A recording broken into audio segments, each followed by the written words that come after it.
And I would like to tell you first why I am telling the story. I am not a professional speaker, I'm not a historian.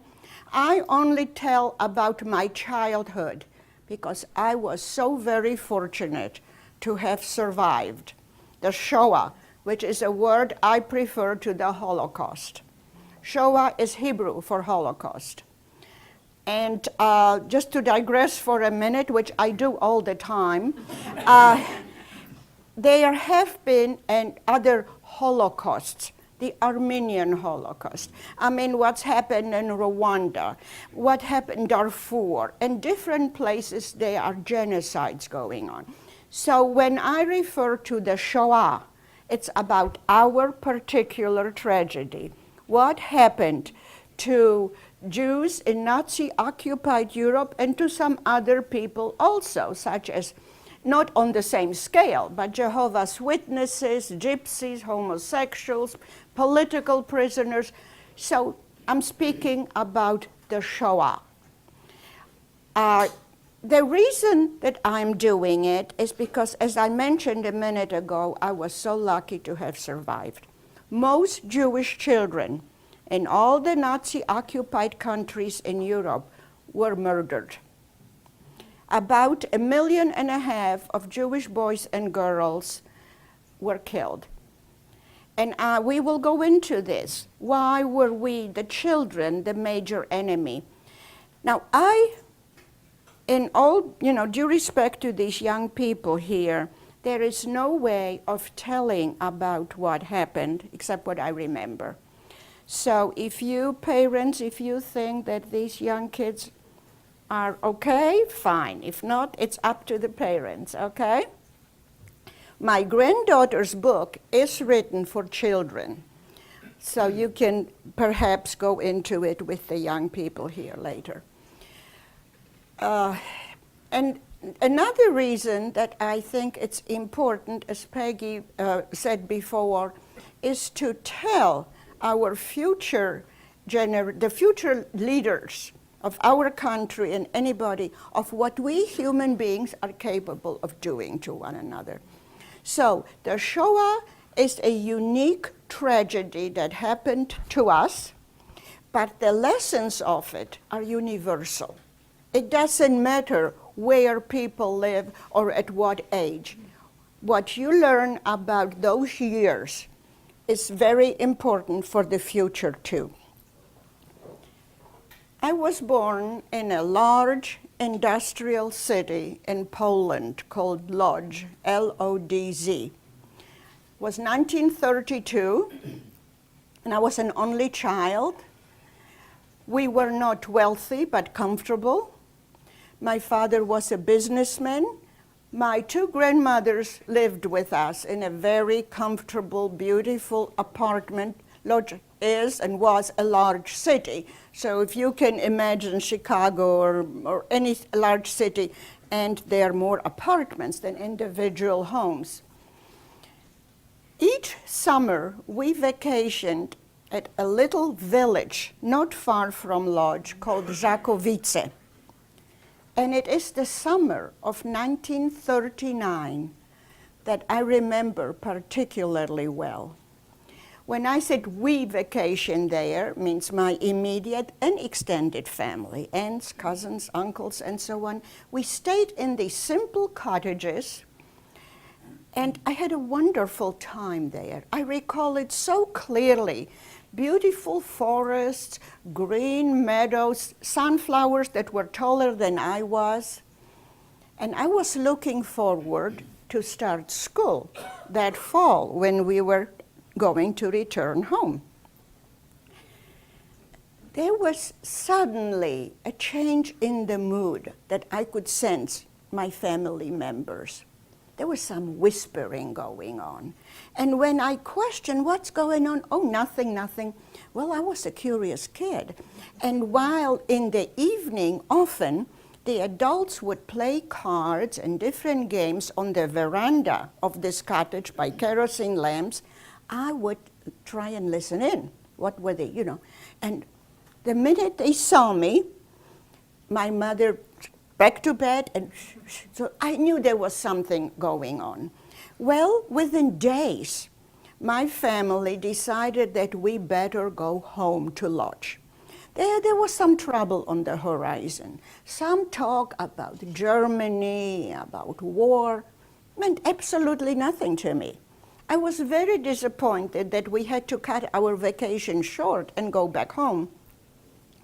And indeed, packing was done in a hurry, and we took a train back home to lodge. Within days, things started changing. There were suddenly soldiers in the city of Lodz. German soldiers, the Wehrmacht. I had no idea what was going on, and the grown-ups were just speculating and talking, and Mother always told me not to worry, nothing will change in our lives. Well, it did, right away. You see, the Polish army did try to defend its country, but they were no match for the mighty German panzers. And the city of Warsaw, the capital of Poland, was bombed, but not Lodz. Why waste bombs? They just simply drove and marched in. And they came at different times to our home and took whatever they felt like having. Maybe someone wanted this elephant, just took it. And we couldn't do anything about it. Because you see, no matter what age you are, when there are soldiers with guns and big dogs at their side, you do what they tell you. There was no choice.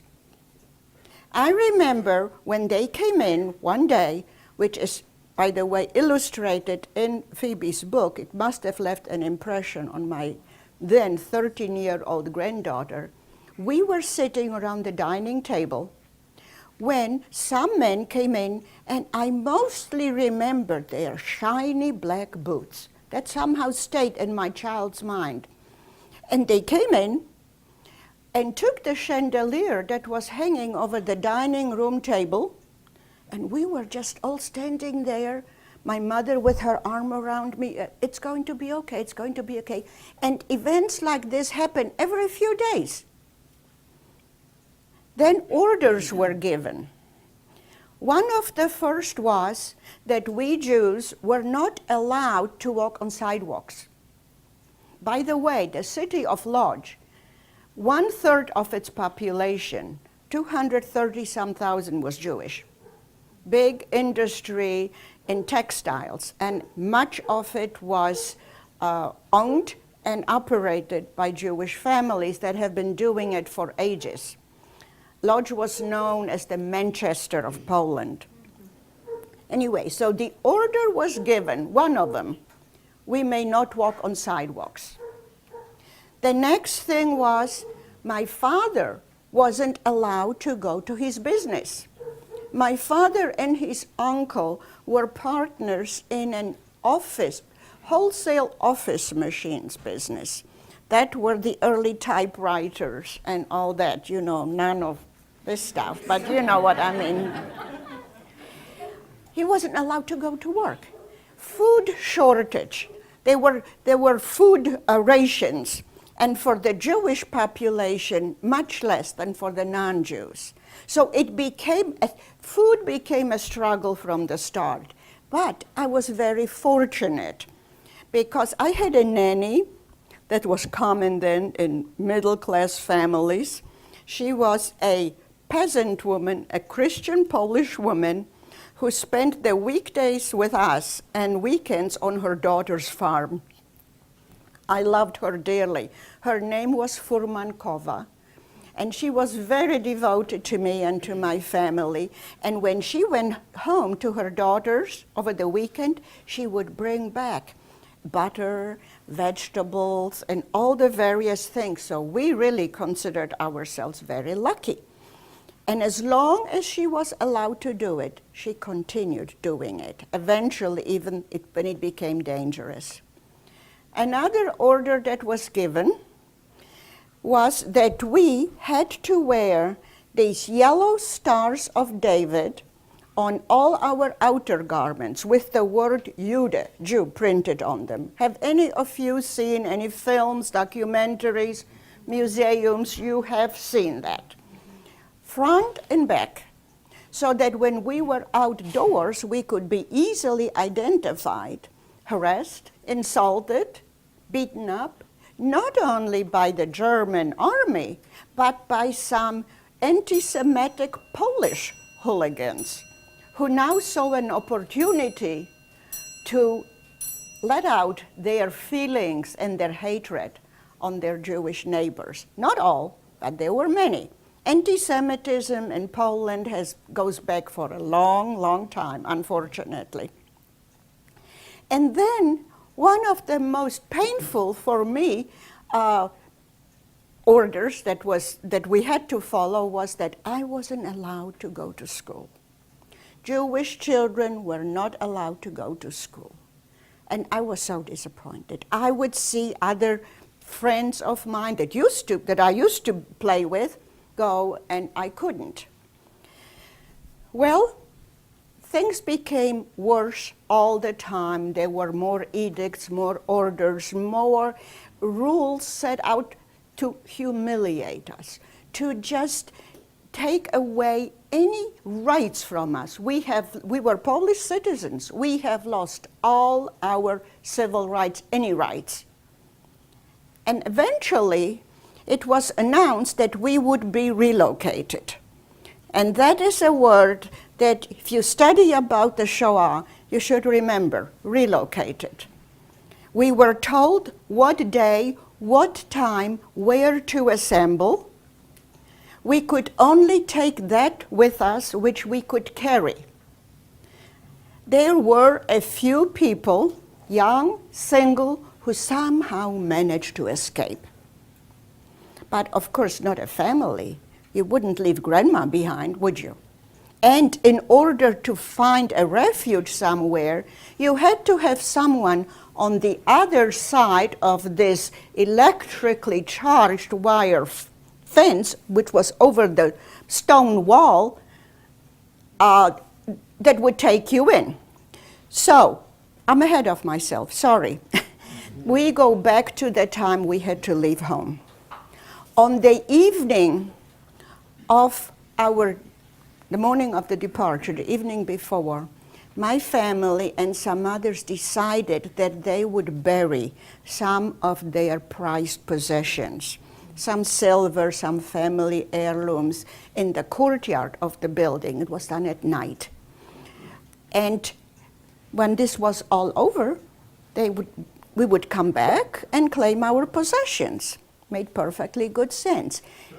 And instead of using heavy leather suitcases, just about everyone made bundles out of sheets. And I recall Mother putting pillow, blanket, some cooking utensils. Everybody had a bundle. That's all we could take with us. That's all we were allowed to take. And then came the morning that we had to leave home. Now just imagine, anybody here, you live in your house, you have lovely things, many that you inherited from your grandparents. There are probably some baby pictures of you. Maybe there's some family heirloom, something that grandma's china, whatever. It all had to stay. And we had to walk out. It was winter 1940, and it was bitter cold.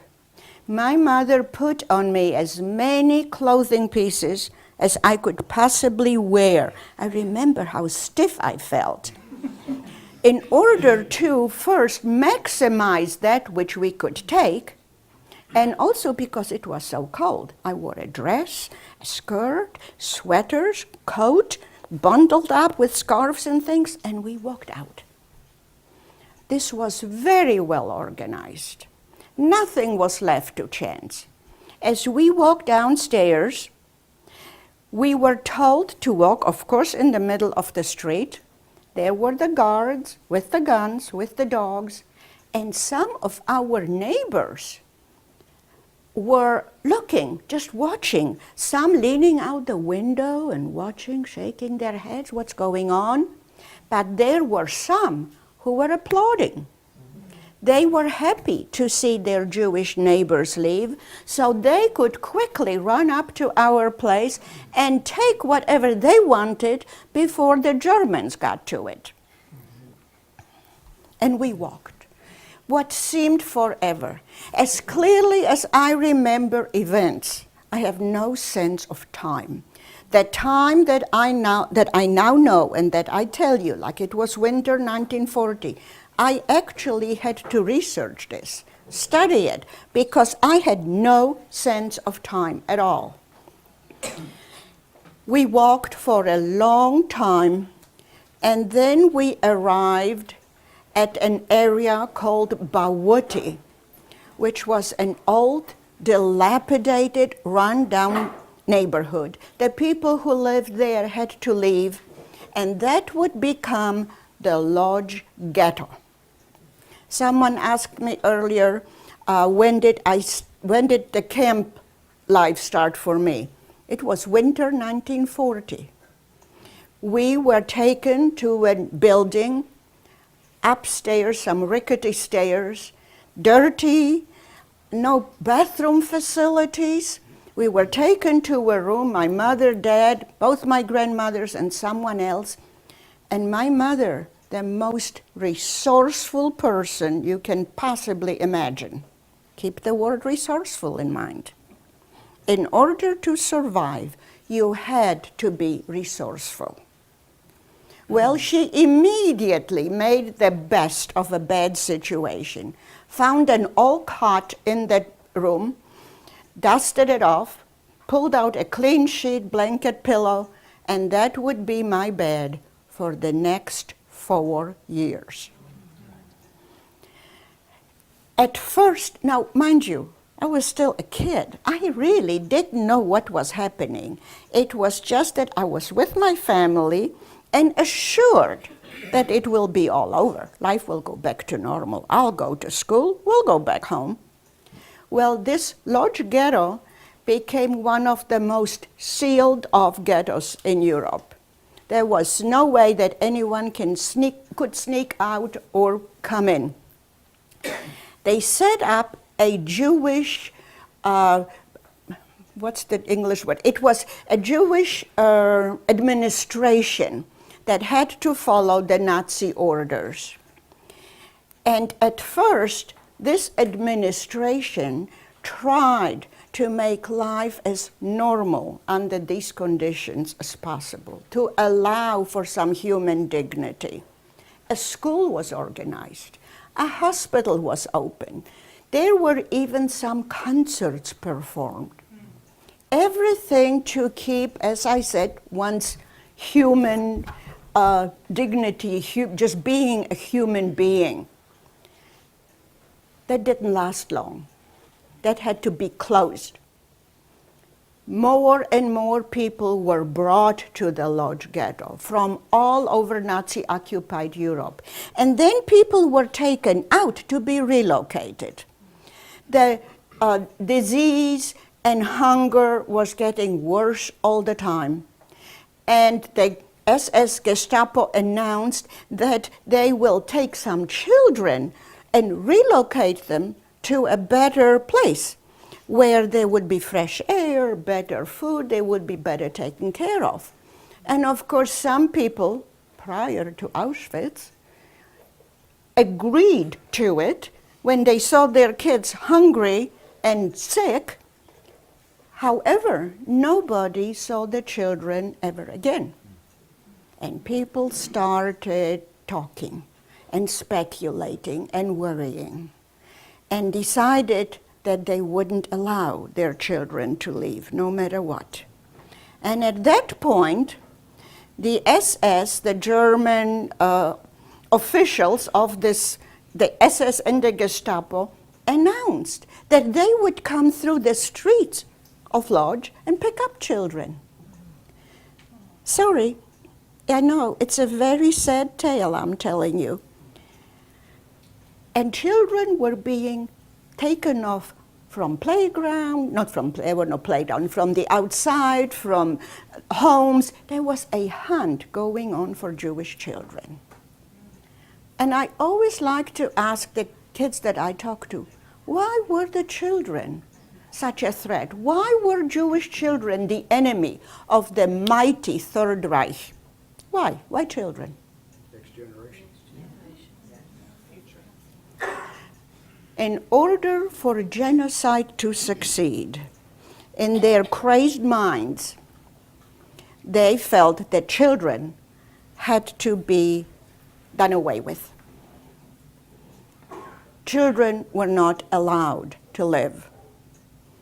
And the fear of what was going on, even though I felt very protected by my parents, but that fear of never knowing what will happen next, I don't think ever left me. These events, when they came through the ghetto, were called Aktion, actions. And they announced it ahead of time. They were proud of what they were doing. As impossible as this sounds, you have to almost transform yourself into a different world. Well, once when the word got around that they were coming, I remember that so clearly. My mother and some others had a plan. There was a dried out water well in the courtyard of the building where we were staying. And they opened the lid, put a steep ladder down there, and when the SS was coming, we were taken down there, the lid was put on top, and when the adults felt it was safe, they're gone, we were brought up again. So you see, every Jewish child in the ghettos that survived was always in hiding. In one way or another, you had to not be seen because they wanted to get all the children. They planned, and there are actually documents to prove it, to build after the war museums to show the world that Germany got rid of the world's greatest problem, the Jews. They were going to show who we were, what we wore, what we ate, what we looked like, everything documented. You know, no one can possibly understand it. It's very difficult to imagine it. No, what I consider a normal person can imagine such brutality. But that is what happened. My grandma Wollmann, my father's mother, died in the ghetto. She was ill. She could not get used to what happened to her life. But she died in a bed with her family surrounding her. Eventually, the order was given that we too would be relocated. And we were told what day to assemble at the train station. There was no way of escaping. Everyone at this point was already very weak and sick, and we were always told we were going to a work camp, to a labor camp, to a work camp. As long as you work, you get more food. Again, take that which we could carry. There wasn't much at that point.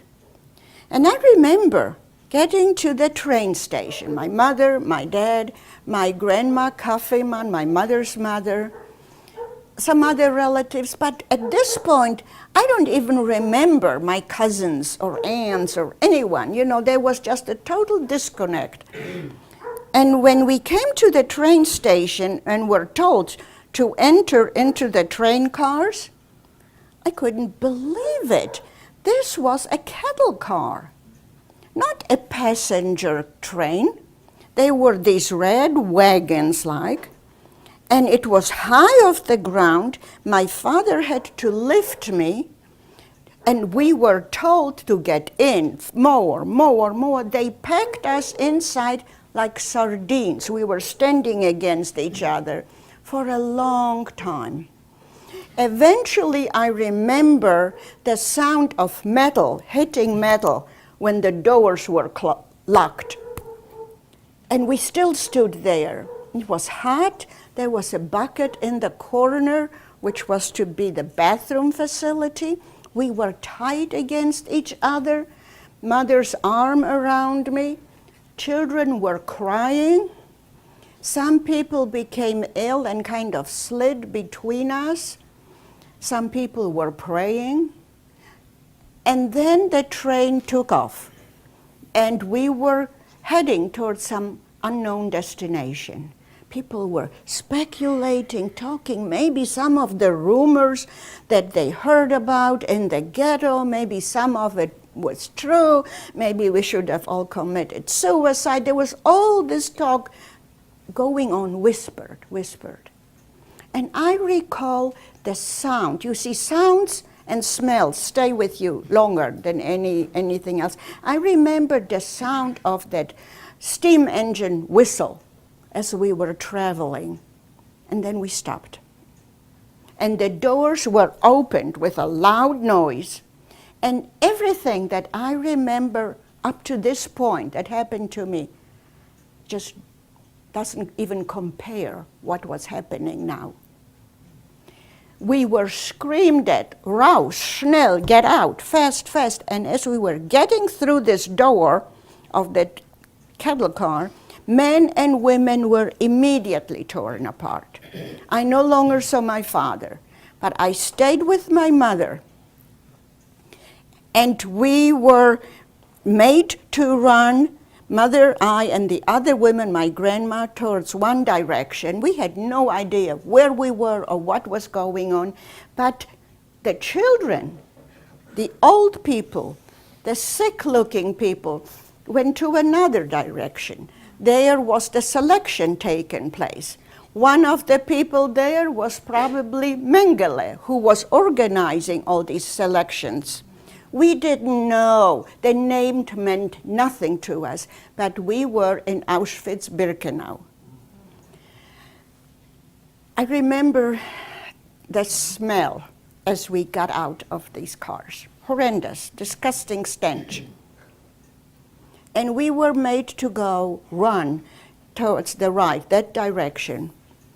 And then we came to a large building where we were made to go in. Now, mind you, that's all women at this point, a few children, very few. And when we were inside, we were being processed. These were SS women sitting at these tables. They were every bit as awful as the men. And processing meant we had to take all our clothing off. One woman grabbed my hair. I had long braids, cut them off. The other one shaved my head. That was done fast to everybody. We were all in a state of shock. And then made to go into another large building where there were shower heads overhead. We did not know how fortunate we were that water came down on us, because there was another building built to the same specifications where the old, the children, and the sick people were taken. But instead of water, poisonous gas descended on them.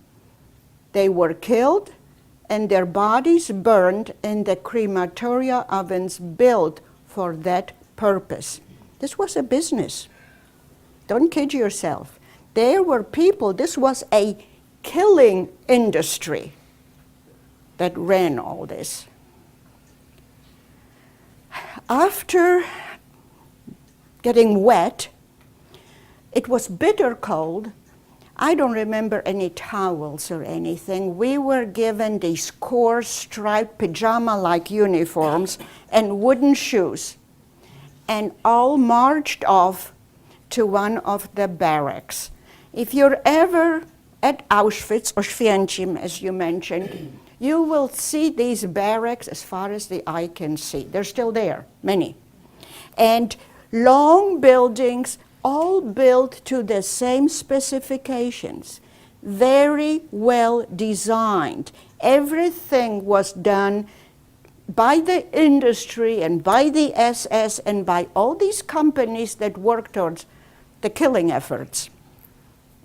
We sat there huddled together on the floor in one of those barracks, dozing off, crying, whatever. Very early in the morning, we were all made to go outside and line up to be counted. That was a routine in all the camps, the same routine. It was called Zählappell, meaning counting. We had to stand there until everyone was accounted for, because some people died during the night, so they had to search all the barracks to see that they had the right number. After the count, we were each given this rusty metal bowl, and in it poured some soup. The daily ration of food consisted of this soup made with, of course, water, turnips, and potato peels. No spoon, mind you. We were not considered human. Animals don't eat with spoons. And we all, myself included, learned very quickly to just lap it all up. Disgusting as the stuff was, Mother insisted that I had every drop of it. We were very hungry at this point, and little did we know that this soup and a dry piece of dark bread was it. We just ate the bread right away, only to learn that we should keep it for later, because that was it that we would get. I don't want to leave anything out. We didn't stay long at Auschwitz. My mother and my grandma Kaffeemann and I are again relocated to another camp, concentration camp Stutthof on the Baltic up north. We had no idea where it was, what it was. We were taken there. There were fewer of us in those cattle cars. And Stutthof, less known than Auschwitz or Bergen-Belsen or Majdanek or whatever, was every bit as brutal. And in Stutthof, one of the worst memories of my childhood occurred. And I don't always tell about it, but I will. I described to you the barracks, how they were laid out, that they were lengthwise divided in 3 areas. And they were the bunks on one side. They were like shelves. Those of you who've maybe visited a museum or seen a documentary, they were wooden shelves. If we were lucky, we had some straw, not always. And there would be 5 people to a shelf. The center was known as, the center of that barrack as the Lagerstraße. That was the camp street where the SS women most often would walk up and down and scream at us and use their whips and whatever they wanted to do. Brutality unlike anything you can imagine. Well, one evening, Mother and I and some other women, we sat on the floor on this side of the Lagerstraße. On the other side, about as far as the end of the sofa over there, sat my grandmother with other women. When suddenly a few, I believe, officers, again, all I remember are those shiny black boots, came in, a couple of them, I don't know, 2, 3, and announced that they were looking for some women to mend their socks. Young people don't know what it means, sew up, you know. In exchange for an extra piece of bread. I'm walking away from the sun, that's all right. To this day, I am convinced that my grandmother who raised her hand right away, did so because she wanted to give me the extra piece of bread. That's good, okay. You can still hear me, right? Yes. Well, My mother told me later that she wanted to shout to her mother, "Don't." But she couldn't, because that would have brought attention to me. And you see, I wasn't supposed to be there. They took the women outside and shot them. The reason I'm telling you this, because especially the adults here, you've heard about the Nuremberg trials. You know that everybody had an excuse. The SS, the Wehrmacht, they were soldiers, they said. And soldiers the world over have to follow orders. All they did was follow orders. Nobody gave these men the order that evening or at any time. They were entertaining themselves. Now, when I was a kid, in my mind, I thought that all the SS men, women, that they weren't real human. I thought they were some sort of monsters. It was later that I realized that indeed they were as human as you and I. They had families. This was their job, which they enjoyed. SS, by the way, volunteered for that service. What does that tell us about all of us, human beings, being able to do such unbelievable, cruel, being able of such terrible, cruel behavior toward others? I don't think that has been solved since the end of World War II. No, it hasn't. And it is important, and when I speak to the kids, I always say, remember, it always starts with words. If you wait until the soldiers are out in the street with the guns, there's nothing you can do. It starts with words. I don't have to tell adults that, but you know what I mean. When enough propaganda is repeated over and over and over. And of course the Nazis did it. They took children, the Hitlerjugend, and brainwashed them with all these lies. So we have to be careful what we say and stop people when they are saying something about some other group of anybody. I don't care who it is. Anybody. Maybe there is a fat kid in your class. Maybe they're making fun of that child or anything else. Stop them. Say, why are you doing this? I told you I do digress, but I think it's important now and then. At this point, it's just my mother and I. And I'd like to tell you something. I'm going back a bit here. My grandmother Kaufmann, the lady that was murdered in Stutthof, came to see us in early 1939 from Eretz Israel, what was then Palestine, with a return ticket back home.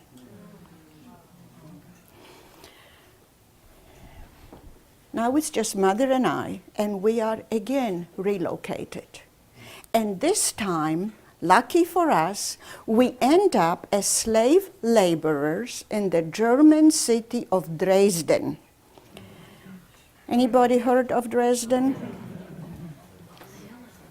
We belonged to concentration camp Flossenburg, guarded by SS men and women, but working and living in this factory, metal and munition factory. Very lucky for us. We had bunks to sleep on, and we received a little bit more bread. No one spoke, a potato, bread, wonderful. When we worked night shift, that particular time, February 12th, 1945, when the city of Dresden, sounds like you know about it, was bombed by Allied bombers, mostly English and some American.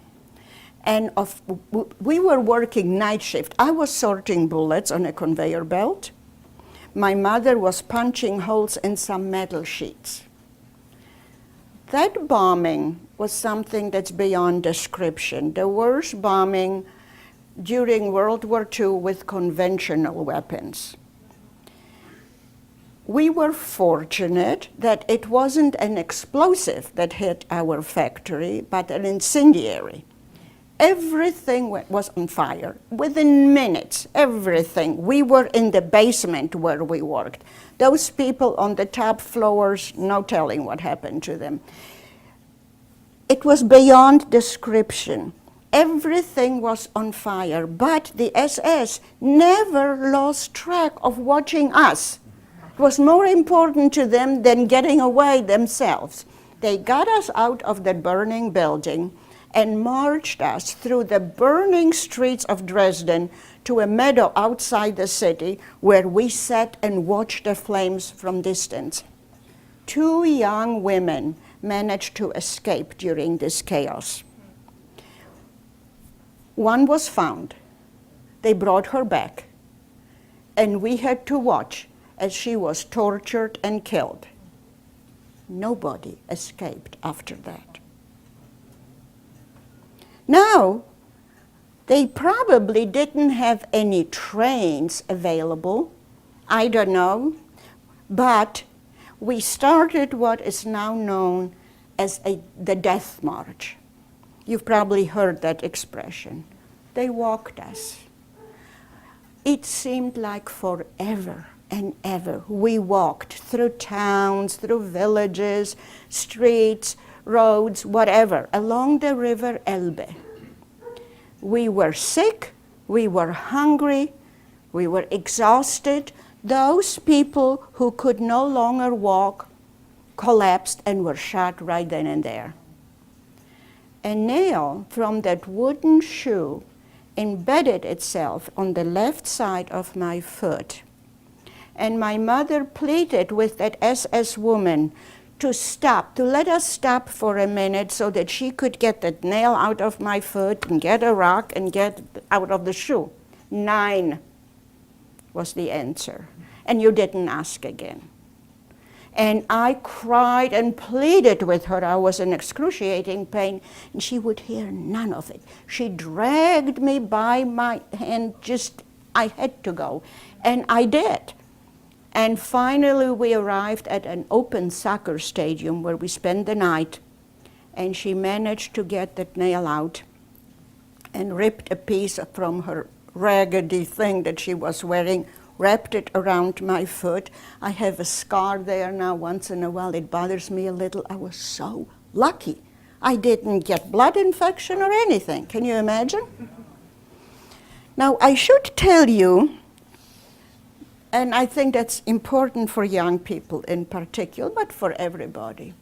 It was at dusk, and we were walking through a picturesque little German village. Those of you who've traveled in Europe know how lovely the places are. And we walked through the streets of this little village, and I saw, behind lace curtains there were people. I thought, gee, they have families, they have food, they're sleeping in beds. Will I ever live like this again? We always walked in 5s. That was the order. My mother to my right side, myself, and then 3 other women. And as we walked, a German man, a civilian, came very close by my mother and handed her a piece of bread. Had he been noticed, he would have been right away shot, right there on the spot. So I always tell my audience, which is mostly young people, that as you study and you remember such names as Hitler, Eichmann, Goebbels, and all the other monsters, you also remember names such as Miep Gies, who helped Anne Frank, Raoul Wallenberg, Oskar Schindler, and this unidentified man who risked his life by giving a piece of bread to a Jewish woman. We continued walking, I don't know how long. Well, I do now, because I was in Dresden since, and I saw all our papers, all the documents. We walked for 11 days and arrived at a most unusual camp, concentration camp ghetto, called in Czech, it was near Prague, and called Terezín, that's the Czech word, the Germans called it Theresienstadt, where on May 8th, 1945, we were liberated by Russian soldiers. Theresienstadt is a very important place to learn about. Does anybody here, have you ever heard that word, that name, Terezín or Theresienstadt? Okay, enough people didn't that if I have time, can I just say a few words about it?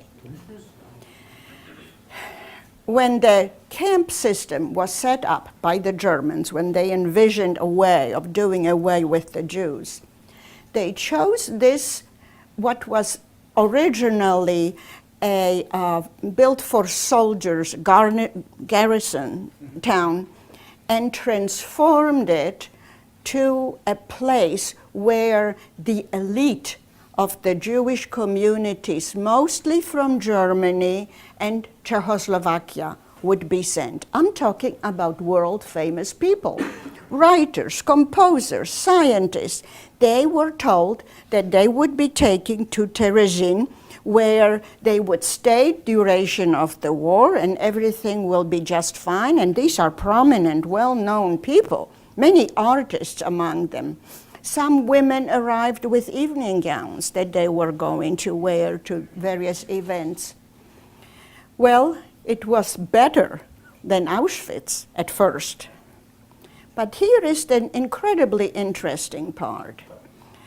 The Danish Red Cross, the Danes were really, the Danish people and Bulgarian people were the ones who actually inquired about, are these rumors that we hear about what's happening to the Jews in Europe true? You know, there was no instant communication, no CNN, nothing. It just, so the Danish Red Cross inquired of the International Red Cross, what's going on? And the International Red Cross arranged for a tour of a camp to observe and see, and they would report to the world what they saw. The Germans chose Theresienstadt and spruced it up. Everything was painted, nice white picket fences. They planted flowers. There was even a ball game staged. An orchestra was playing. All the children who were still there were bathed and given clean clothes. The International Red Cross delegation came through, and so, well, it's a camp, but it's not the rumors that we hear. You know, this is just wartime, and this is where the people are. That's what they reported to the world. And most people believed it. This was a hoax perpetrated on the world. The day after the inspection tour, all the children who were still in Terezín were sent to Auschwitz, straight to the gas. It's an incredible story. You see, many of us believe that which we want. If we have time, I will be very happy to, if you have any questions, discussions, whatever. Let's do it. Yes, look who's... You said a killing industry. Does this mean that some Nazi people actually profited from this? Absolutely. There were companies, yes, they were. And most of the companies are still in business. Very good question for a young person to even consider that. You know, some of the best discussions and questions I get are from youngsters. One kid asked me recently, while I was working at the factory, that I sabotage any of the bullets, that I make them useless. No adult has ever asked that, you know? Yes? This kind of goes to what you were saying. I actually toured Auschwitz with my mother, who was from Poland. Amazing experience. I mean, I'm just sitting here trying to fight back tears because you can't even imagine until you've been there. But anyway, one of the things that amazed me was walking into one of the barracks, and at the end of, they turned this particular barracks into like a museum. And it was kind of dimly lit. And I thought, what is that? It's just all, probably the length of this wall, if you can imagine, all glassed in. And I kept walking closer to it thinking, what is that? It's like there's all this stuff in there, and it's kind of fluffy, and it's kind of, what is that? And it was only when I got close to it I realized it was mounds and mounds and mounds of human hair.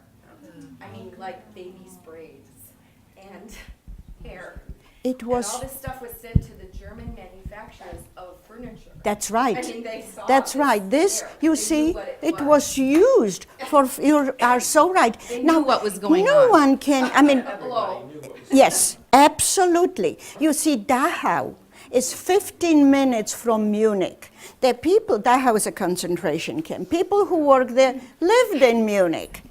Now, we know that, which repeat what we want to know. Now, there were some remote places, little places somewhere, and kids my age or younger, or, had no idea. But people did know that what was happening. So nobody knew suddenly. How did the story end for you, this terrible story? How did it end? It ends good as it can. But after you were liberated. Yes. After I was liberated. Well, the killing stopped in the spring of 1945. Our stories didn't. And it is now 2011. I'll be glad to tell you about everything afterwards. Are you serving breakfast? If necessary, absolutely.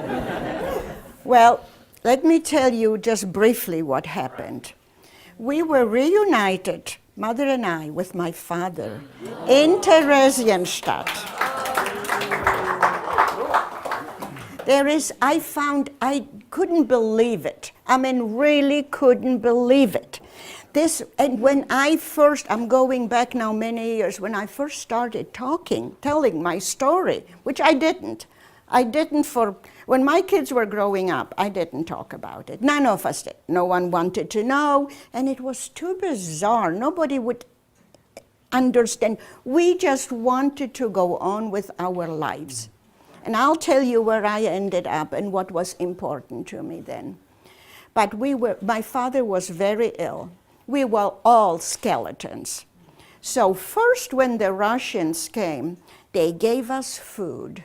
Now mind you, hunger cannot be described. I don't attempt to do it. It's not like you missed lunch. It is something that consumes your total being when your body's starving. Nothing else matters.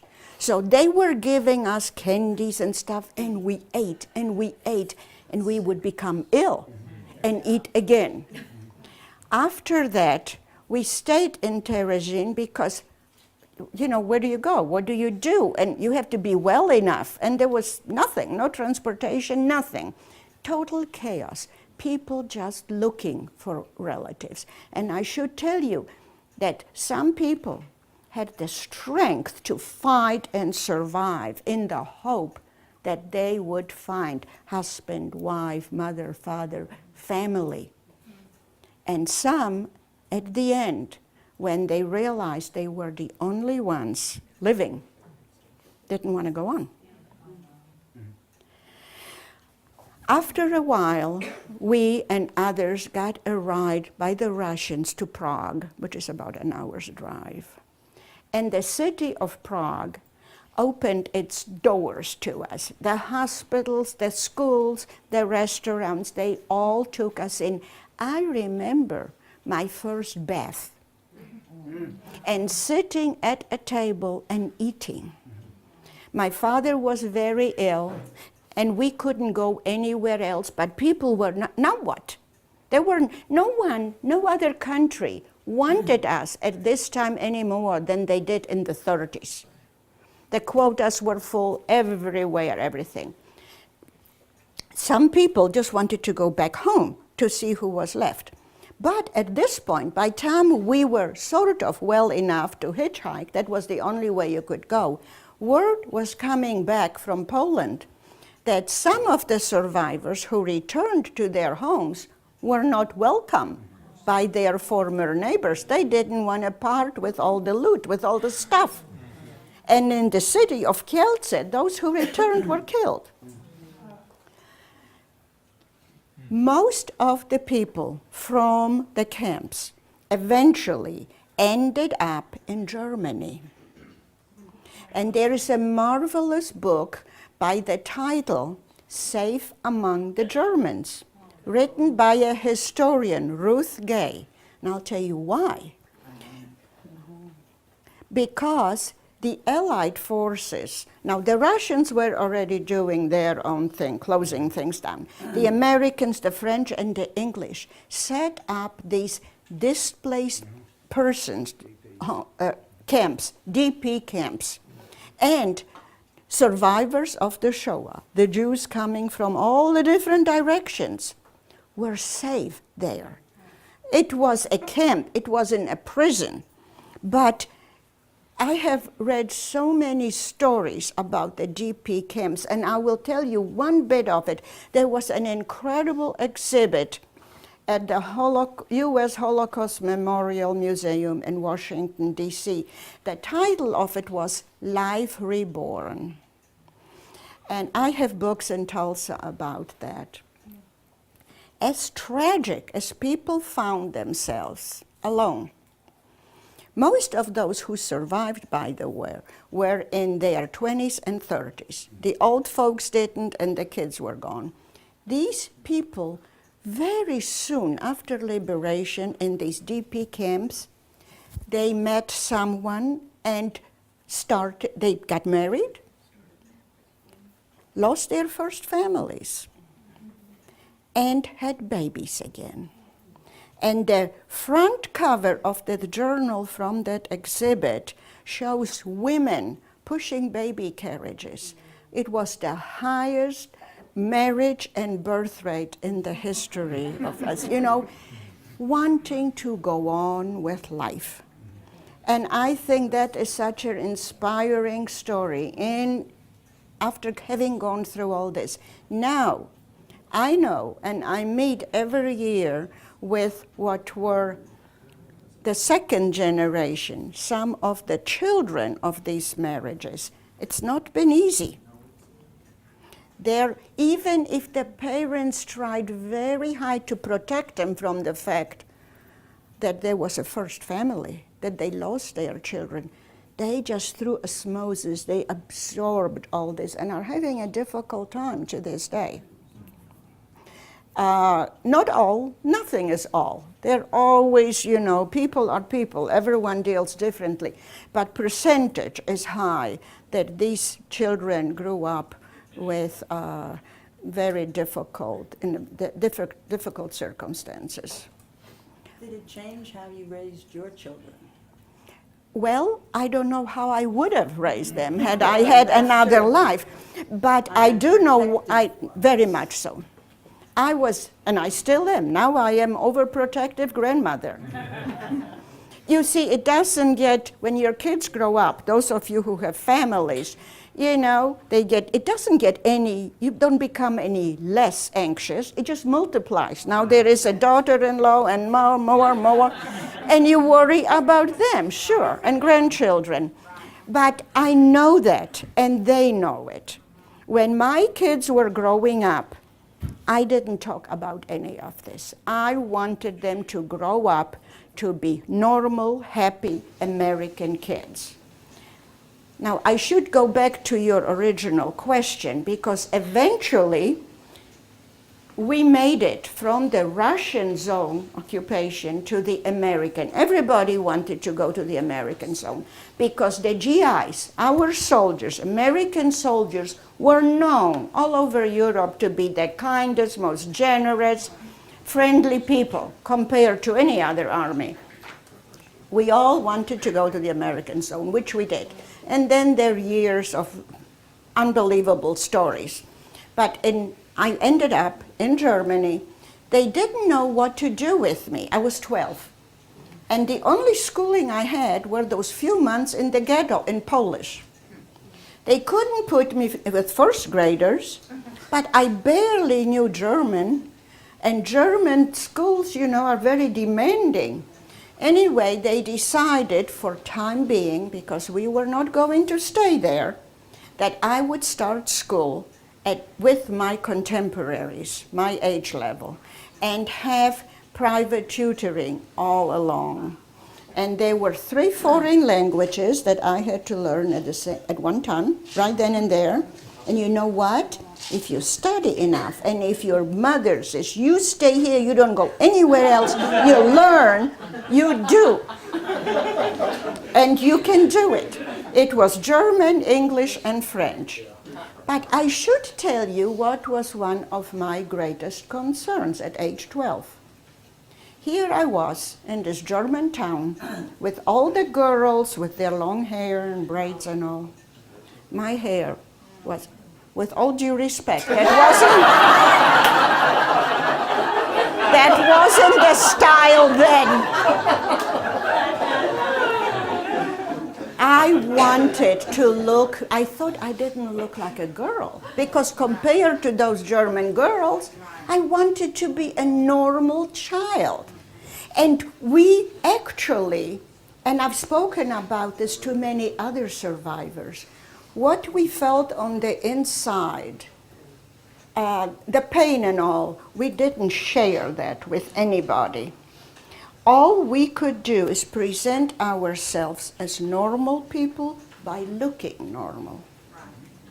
That was something we could control, and I was very much aware of it.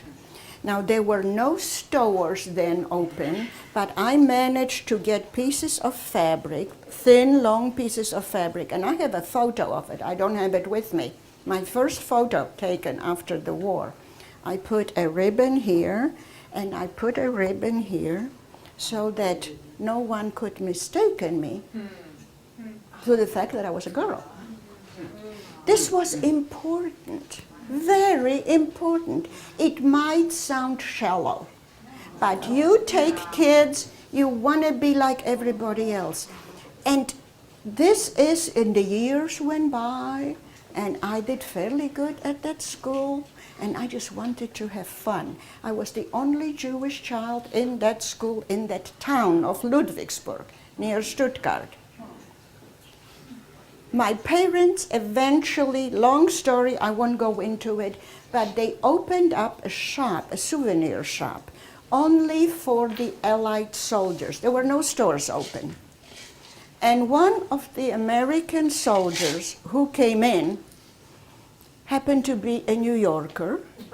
His name was Eva Unterman, and we eventually got married in Toronto, Canada, and that's how I came to the United States in 1953.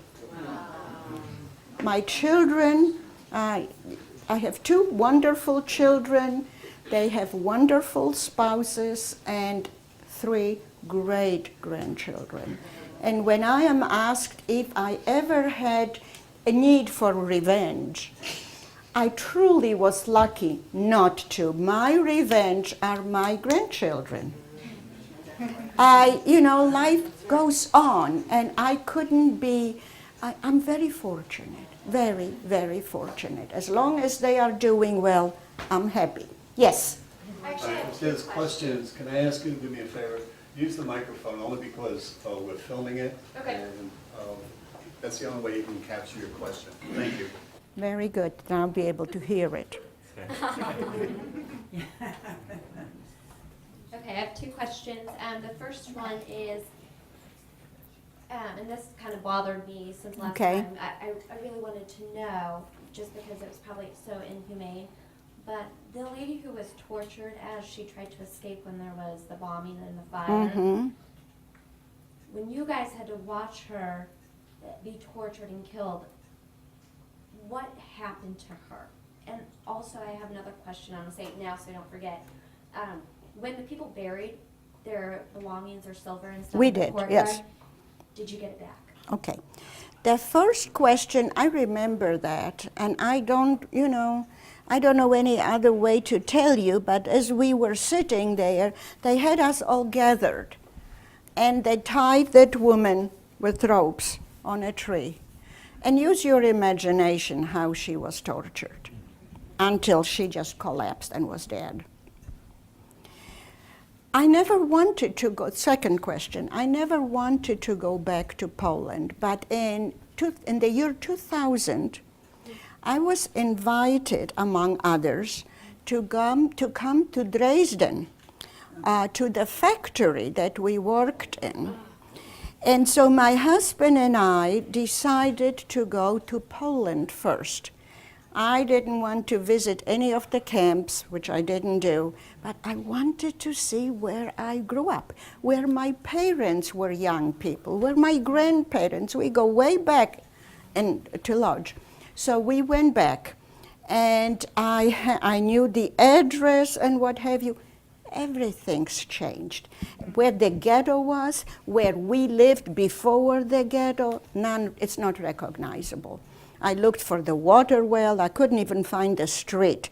The only place we did find, just so happened, was where my father grew up and where I lived when I was a little girl with my mother, my father. We moved in with my grandmother Wolman in her very spacious apartment on Piotrkowska ulica, the main thoroughfare of Lodz.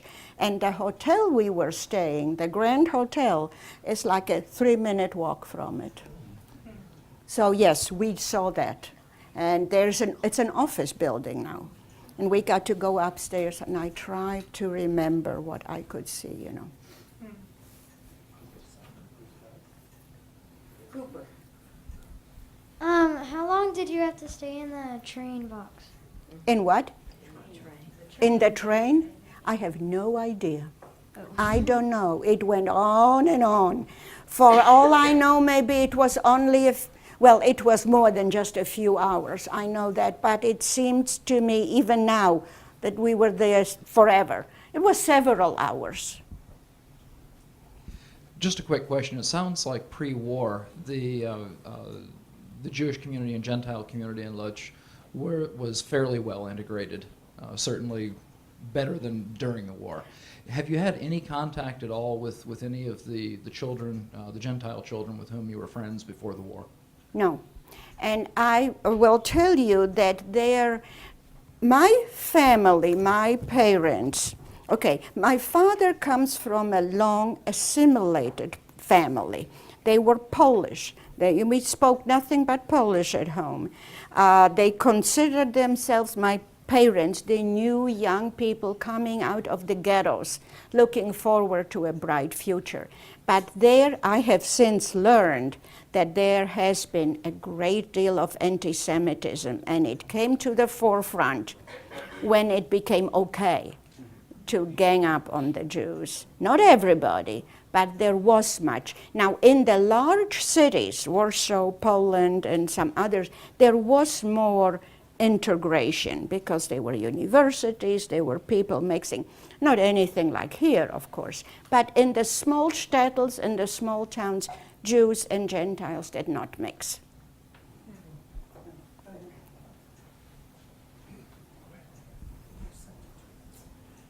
You mentioned the strong bond between your mother and yourself surviving through the camps. Were there other young people like you that also survived the same way? Very, very good question. For a long time, I really thought I was the only one.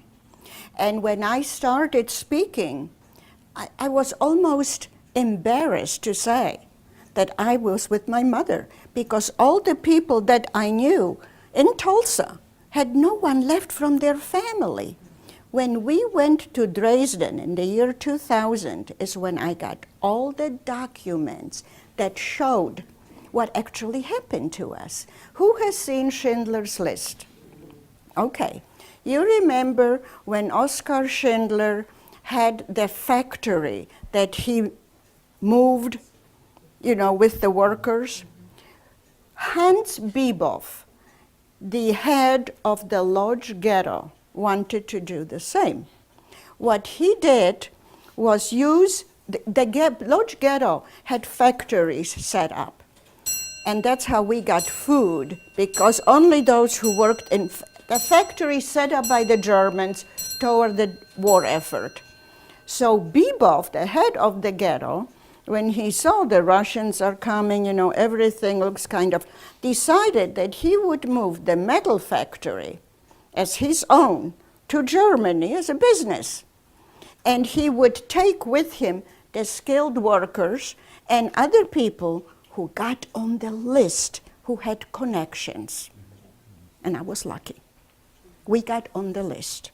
I have the documents that shows how many men, women, on what day were supposed to go from Lodz directly to Dresden metal factory. But we ended up in Auschwitz and Stutthof, and eventually made it to Dresden.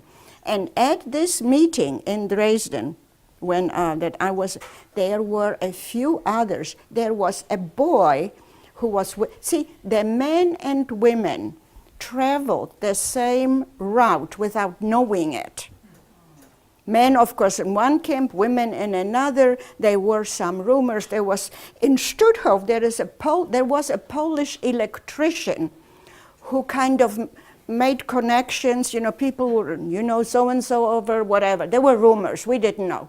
But anyway, there were a few others. There was a 4-year-old boy who now lives in Vienna, who his mother hid him, I'm going to start talking German, in einem Eimer, in a can, in a large can. That's how she managed to get him through. Can you imagine? So there were some, and what a relief that is for me to know. I wasn't the only one, but not many survived. Yes, sir. As a Holocaust survivor, as somebody that suffered through these horrific atrocities, what advice can you give us here tonight to make sure that this sort of a mindset, something like this doesn't happen again? Because from what I understand, you believe that it's possible. Well, history teaches us, unfortunately, that brutality of one group of people towards another is as old as this planet. We hope that eventually people become more, if nothing else, more accepting and tolerant of other people. Now, I must say, I'm an optimist. I am fortunate to live in this country. Mind you, there have been atrocities committed in the US. I don't have to tell you, you know what happened to American Indians, slavery and all this. But the United States eventually comes around. Not perfect, nothing is perfect, but they come around. When I first came to the US in 1953, African Americans could only sit in the back of the bus. You know all these stories, I don't have to tell you. So there is progress, but slow. In other parts of the world, there are tribes that are killing each other. There is all this going on. Our slogan, never again, we haven't managed that. Yeah. But that doesn't mean we shouldn't keep trying. And you all know what happened, you know, in Darfur recently. But you know the big difference? Then, way back, the further back you go, the fewer people who don't live on this corner knew about it. You know, even when we were there, some people, mind you, did know. Our administration here, President Roosevelt knew. There were people coming and telling, but it was just too bizarre to even imagine it. Nobody could believe these tales. There was a war going on, and atrocities happened during war, but not to that degree. Now, what's our excuse? We watch it on CNN as people are being killed for no reason, because some crazy ideology over another. I wonder if there is something from this young man. Is it about what we're just talking? No, you can. Okay. Did you have any kind of, say, did you have, like, when you were in a camp or something, did you have any, like, not by the SS, but, like, any entertainment between each other, like hand games or anything? Not at all. Not at all. But you see, again, only young people can think of the really important questions. Well, depending on the camp, we had to work. I always had to keep a very low profile because I wasn't supposed to be there. You know what the women, I was with women, you know what the women did as they were starving, sitting around there? They exchanged recipes. They talked about, I used to cook it with this and that. Oh, wait a minute, but I did it such and such. It occupied this hungry mind, even though the body could not be filled. And comfort, there is a book written about, some women, somebody's kitchen. I don't remember the title right now. So, but no, nothing. And I didn't have any friends my age. In that one barrack in Stutthof, there was a girl, I remember, way back in the other corner. And I was sitting on this side. And we were not to be ever together. Crazy times. I wonder if you could tell us why your father was sent to Dresden. Was he an artist, a composer? No. Oh. He was sent at the time we were sent. He also marched. We were part of the Dresden group of the munition factory. Different camps, but we traveled separately, but the same route. So he knew you were there? No. No, They were totally separate. Men and women not anywhere near each other. There were some rumors. And towards the end of Stutthof, you are onto something. I have forgotten it. Let me tell you. I started telling you about this Polish, this Gentile electrician. He worked on both sides of the camp, men and women. And he would sometimes smuggle things because people said, do you know so-and-so? Do you know so-and-so? Who is there? Looking, my husband, my brother, whatever. Eventually he was caught and killed. People like this were not. So, but at one point, this man found out towards the end of our staying there that my father, Mark Wollman, was with the men over on the other side. There were fences and roads and what have you. But word gets around. And through this Polish man, he sent a message to my mother. He wasn't well, but he was alive. And for my birthday, gosh, I have forgotten this completely. Wow. For my birthday, he would get a wooden spoon. See, people tried to do whatever. Someone found a piece of wood somewhere and managed to make a spoon of it and sell it for a bread ration, for, this kind of stuff was going on. And that he would, at a particular time when they were changing the guards, whatever, throw it over the fences. Somebody else was going to get it in the middle and throw it over here. And indeed, he tried. And my mother was told what time to, run forwards. There would be someone throwing this over. She did, and a guard saw it, noticed it. And the order was given through the women's camp that they're looking for a woman who ran towards the fence who wore a scarf on her head. Mother found some piece of something she tied on. Other women did too. She wasn't the only one. And when that word got around, all of the women took off their scarves. I never got the spoon. And I always felt that it was probably the most loving gift that I almost ever got. And then And then we lost touch completely till we met again in Theresienstadt. Please take this question as personally or as broad as you want to take it. But I'm wondering through all of this, what did you or others experience of God or not in this horrific journey? I'll tell you exactly, because I dealt with this and my friends and others, but I'll tell you my feeling. I never used the word God and Shoah in the same sentence. People did it to each other. We are human beings created so that we can exercise our own free will. God has nothing to do with it. So I never make any connection like this. I would definitely be an atheist. I can't imagine a world in which the Creator would see this kind of thing. God had nothing to do with it. It's people, it's us. Does that answer it, sort of? I have two questions, actually. And my first was, going through that, you kind of alluded to this, but what's your disposition towards Germany, the German people, and Poland, Polish people today as you stand?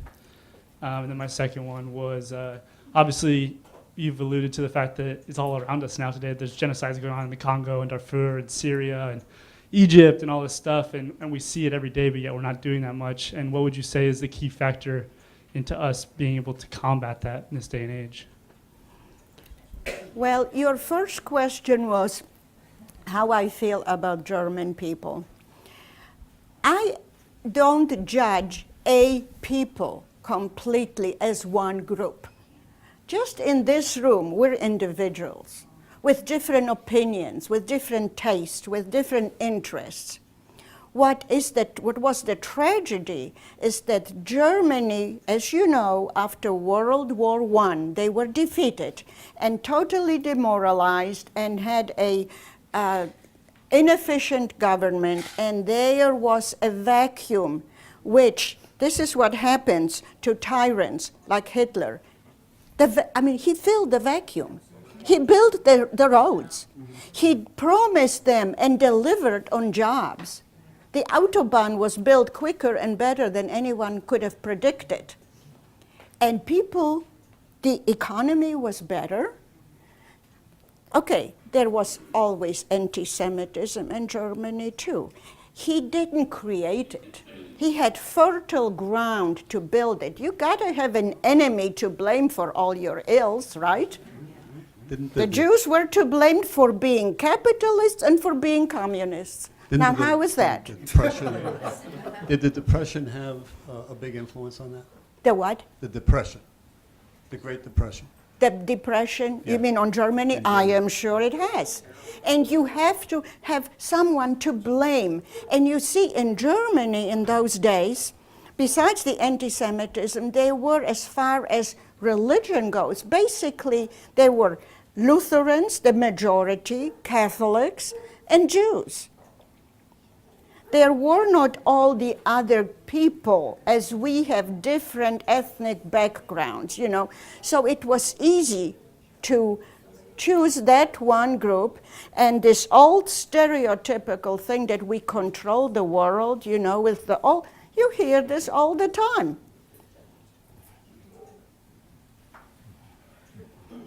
To this day, Protocols of Zion, they're reprinted in Germany now. Yes, I have a question for you, please. You had alluded to that there were other groups which were incarcerated Yes. and relocated. Yes. Would you mind enumerating who those were, Yes. as far as your understanding, and what path or route happened with them? Very please? important question. Yes. Very important. Okay, Sure, it's fine, Linda. I was asking, as I've come to learn over the years, that there were other oppressed groups during this time that were incarcerated, punished, relocated. She had alluded to it earlier, so I asked if she wouldn't mind enumerating what those different groups Absolutely. were and what happened with them and et cetera? Absolutely. Okay. Well, this is a very important question. And those of you who ever go to the Holocaust Memorial Museum in DC, come to Tulsa to the Sherwin Miller Museum, will see exhibits that are focused on the other groups. Now, here is what I want to tell you. It actually started with killing of German Gentiles who were physically, mentally, emotionally, what we now call challenged.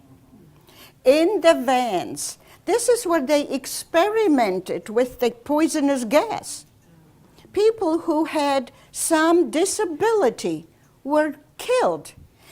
The churches at that time in Germany, when they got to know about this, were outraged, and that was stopped. Jews were singled out for genocide. In other words, it didn't matter if you were a child, if you were an adult, whatever. Gypsies were killed, but in the camps we were in separate categories. We were the bottom of the pit, and then they were the others. Gypsies, Jehovah's Witnesses, they were all marked, by the way. Homosexuals, pink triangle. There are many stories, books, films on it.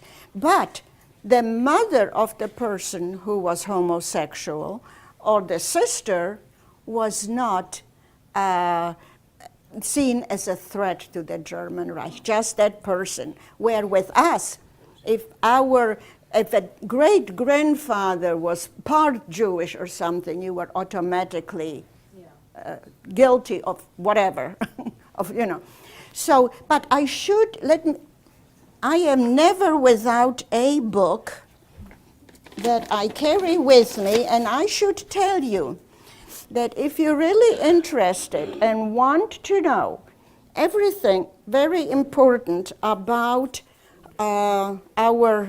about the Shoah, that's the best there is. Michael Berenbaum's The World Must Know. It's available online. You can get it through the Holocaust Memorial Museum, and you can look up in brief description very well researched articles on everything, what we were talking about, your question, and other questions. You can see it all right here. Murder of the Handicapped. Here I was just mentioning this. So by all means, if you want to invest, what is it, $25, this is the book to get. If you're teaching, if you know someone who is interested in teaching about the Shoah, give them this book, because it really is concise and correct. I am telling about my personal experience, and I have, at this point, studied a great deal. I mean, my kids think I'm obsessed with it, but so be it. So be it. Well, I used to paint as a young woman, and they'd like for me to do it again, Yes? Now, you said you didn't share your story for a while. May I ask whom or what made you start that? Share your story. Start to share your story. What about it? When did you feel like you needed to start sharing? When I started talking, it was I think it was 1978. Up to that point, I had nothing. We didn't talk. My closest friend in Tulsa was a child who was saved. Her whole family was killed, but she was saved in France by someone. We were neighbors. Our kids grew up together. We talked about everything. We went out to dinner together. We never discussed our past. It wasn't done. Then one day, 1978, I got a phone call from a teacher who was teaching in Sand Springs, a history buff. And he was curious and wanted to know about the Shoah. So he called Temple Israel. They were at that time 5 of us in Tulsa, now there are 2, who experienced Kristallnacht and some that were in the camps. And so they told him to call me, John Travers, and he called and wanted to know if I would speak to his school. And I said, what about? You know, what are you talking about? And he kind of told me what he was doing. I said, well, I don't do that sort of thing. I'm sorry, but I really don't. To make a long story short, he persisted. I met him. He says, I'll pick you up just to tell something. And at that point, he has on his own visited Mauthausen concentration camp. And he just wanted, and he talked me into it. And it started with John. And then this teacher would call, that teacher would call.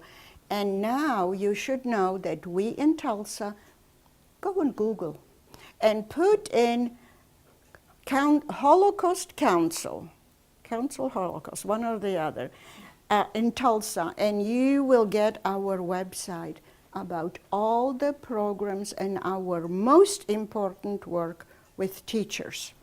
Because when I tell this story, as interested as you all are, I mean, I'm really amazed.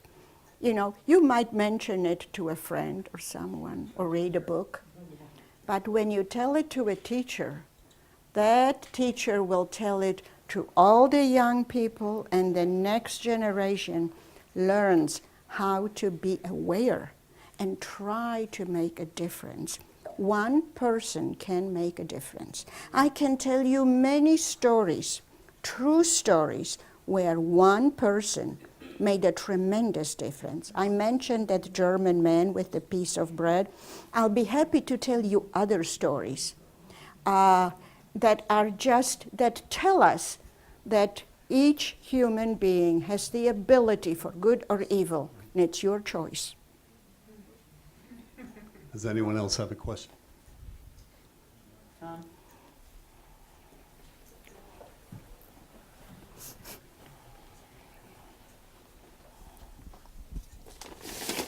Given how, whoa, my voice is always strong. Given how a piece of bread and a wooden spoon carried so much value, how do you perceive our modern materialistic society? How do you deal with that? I am so often reminded of that. When I first came to the US in 1953, and I was introduced to such things as paper towels. I thought, this is outrageous. Why are they using this and throwing it out? We would use a cloth and wash it.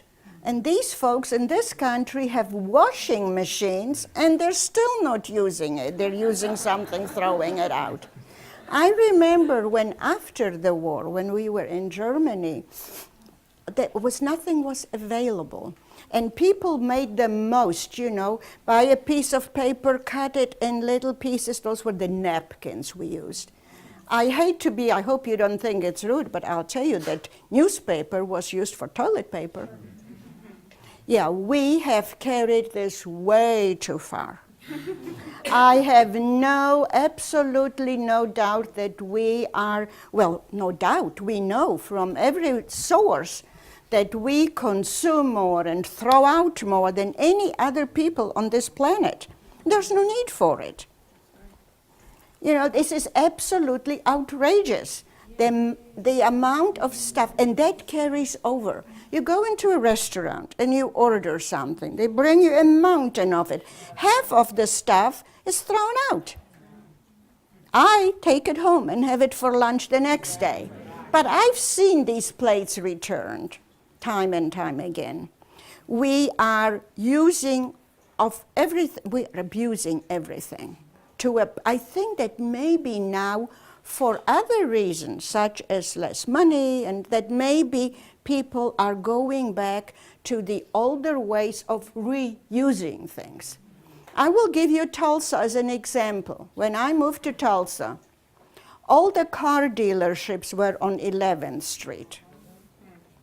It was cheaper then, see, it goes to how much it costs, to leave those buildings and move to 100 and something Street and Memorial and build new. instead of fixing up. Fix things up. I know women who don't know how to, young women who don't know how to sew in a button. Oh, the button fell off. Away with it. I mean, you know, it is just outrageous. And I feel very strongly about this. So I hope, again, with young people, that you don't waste stuff. There's no need for it. You know, paper. Oh my God, just how much stuff is printed out for no reason. You know, you read it on the computer and push the print button. And there are mounds of this paper. Now, I save the other side of something as scratch pads. You don't have to get some that have flowers on them or whatever. Just use that, you know. Be aware of your environment, for goodness sake, for our young people. Yes? Okay, I have two questions. One, you came here in '53. Would you tell us about your parents? Yes. At that time? And also, I met a woman this week who's lost many relatives at Bergen-Belsen and claims that a second Shoah is on the way. You've referred to other genocidal. Correct. What is your worldview of what's going on right now? Scary. Very, very scary. You see, scary wherever you look. Wherever you look, there is awful stuff happening. Okay, let's take Japan. Bad enough, I mean, the earthquake, humans are not responsible for that. The tsunami, humans are not responsible for that. The nuclear power plants, 6 sitting in a row on ground that is known to be earthquake prone? Yes, humans are responsible for that. What is happening in other countries in the Middle East is absolutely terrifying. I mean, you know, I try to be very open-minded on everything because that's what my past teaches me, and I just prefer to live that way. But now there is Gaza, okay? West Bank and Gaza in Israel. Gaza was given back, right? It was given back to the Palestinian people. What happened there? They're shooting rockets into Israel. Hit a bus the other day. Well, what is Israel supposed to do? Say, oh, you know, what? What are they supposed to do? So they retaliate. The UN is usually quiet on anything. Once, and they don't do anything anyway. But to speak out, at least, to speak out, only when Israel does something in retaliation. It gets, you know, blamed for it, and that's it.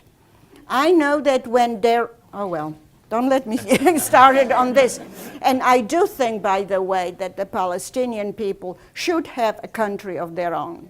I do think that is right. They're human beings, okay? So they work it out somehow, you know. I don't know. As far as another Shoah, goodness, I hope not. But you know something? I wouldn't say it couldn't happen. Your parents. My parents.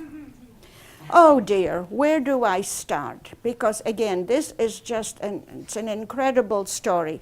But I will just briefly tell you that we were on our way eventually to Israel. Because we were not, my parents, you know, didn't want to stay in Germany, and they didn't want me to grow up there. Wanted, where do you go? America, nothing. We ended up, I had an uncle in Switzerland that we were hoping would, you know, the Swiss were not at war, that he would assist us. Anyway, applied, and eventually were on our way to what we were told was going to Israel. And this is just another unbelievable story, but on the way, this was arranged by some young Israelis, the Halutzim, I think they were called, found out that we were actually on the way to Cyprus, which was another camp. We were not going to Israel. My father, my mother decided they couldn't go through this. As much as they wanted to leave, they could not go and sit in some other camp on Cyprus and went back to Ludwigsburg, because at this point they befriended the new mayor of Ludwigsburg, who was originally from France. And we were the only Jewish people who came to Ludwigsburg after the war, and he wanted to help us. And that's how that relationship got started. Then I met my husband, I came here. Did you try to have religious services in the camps, in the prison? I read about it. As a matter of fact, I heard about it. I personally didn't have that experience. But when I visited Terezin in 2000, in the camp, there is a hidden little room that apparently no one knew about, that has some Hebrew that has been already half erased, but is still there. It's being preserved now. That's Terezin. I have read that, see, we didn't even have a calendar. We were not, anyway, but there were observant Jews in all the camps who did, I understand, on Yom Kippur, when they figured out when that would be, didn't eat, and so on. So there were some.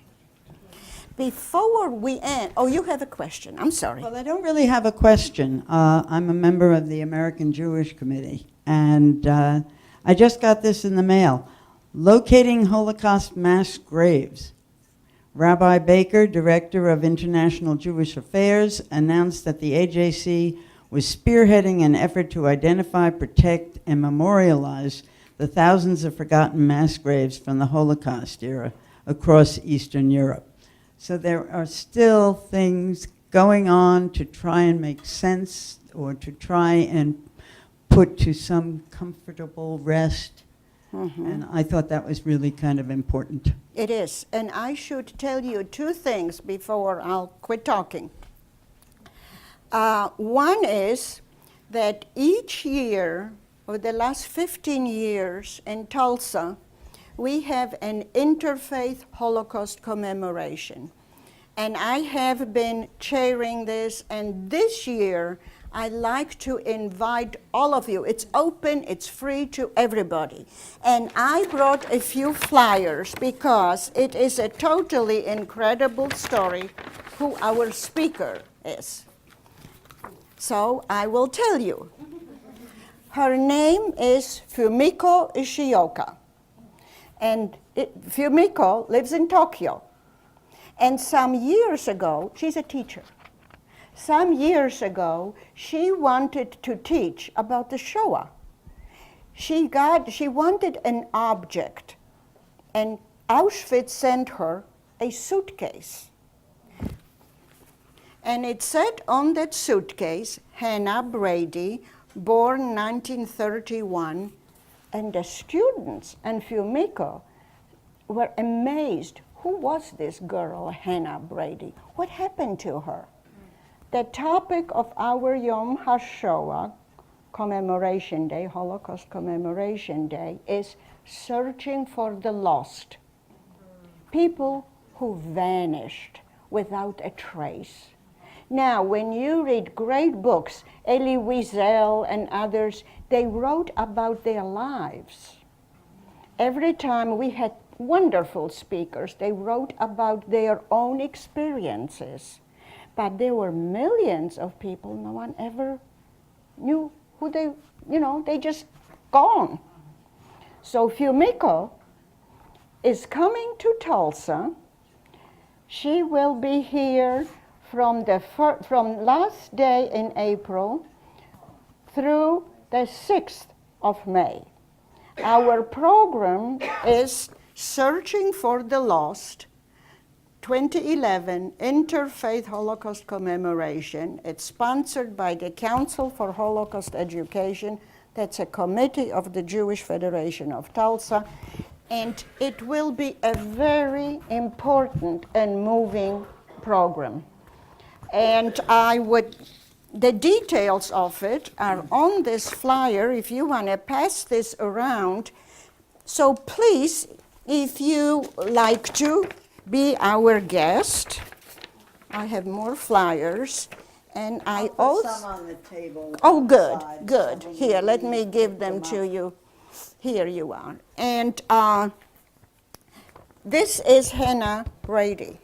I won't tell you what happened to her. She was a year older than I.